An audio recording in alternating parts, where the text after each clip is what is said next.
In the early hours of January 3, 2026, U.S. forces launched a bold and highly controversial military operation in Caracas, Venezuela, resulting in the capture of Nicolás Maduro, the country's long-serving president, and his wife, Cilia Flores. According to U.S. officials, elite units including Delta Force and Special Operations Aviation assets carried out the surprise nighttime raid after months of intelligence gathering, part of what U.S. leaders are calling an effort to disrupt narcotics trafficking and corruption tied to Maduro's government. The assault involved strikes on key strategic positions around Caracas, including military installations, and ignited fierce gun battles that left much of the capital's night sky alight with smoke and fire. Venezuelan authorities report that dozens of security personnel and Cuban allies were killed in the fighting, and U.S. officials estimate up to 75 deaths overall, while sustaining only a handful of injuries among American forces. In the aftermath, President Maduro and his wife were transported to the United States.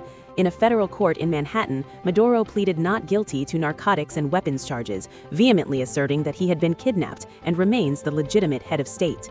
Back in Venezuela, the country is in turmoil. The Supreme Court had sworn in Vice President Delcy Rodriguez as interim president, but her authority is fiercely contested within the fractured political landscape.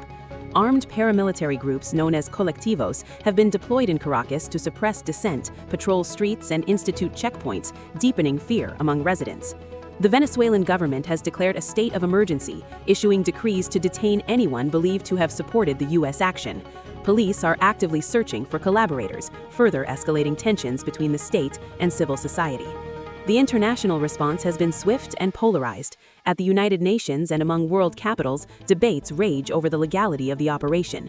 Critics argue it violated Venezuelan sovereignty and international law, calling it an illegal act of aggression. Supporters in some political circles praise the removal of a leader accused of corruption and trafficking. In a symbolic financial move, Switzerland has frozen assets linked to Maduro and dozens of his associates, pending future legal proceedings, a precautionary step that could eventually redirect funds for the benefit of the Venezuelan people. Meanwhile, in Caracas, the situation remains tense. Pro-Maduro motorcycle gangs are reportedly hunting down perceived U.S. sympathizers, while journalists face arrests and censorship. Rumors and fear underscore daily life amid a deepening climate of uncertainty. In Washington, the politicians cannot agree. Some people in the government say the operation was necessary to fight crime that happens in countries.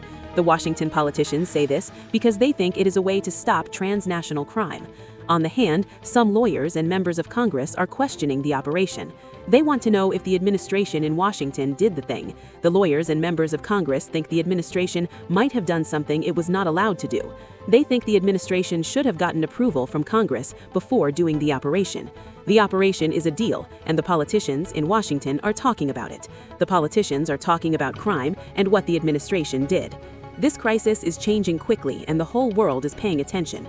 The problems are not just in Latin America, they are also in places like Caracas and New York. The crisis is affecting what people think about rules, how countries can make their own decisions, and what the United States will do in other countries. The crisis is a deal, and people everywhere are talking about it, especially when it comes to the United States and its foreign policy. The United States' foreign policy. Stay with us for ongoing coverage as events unfold.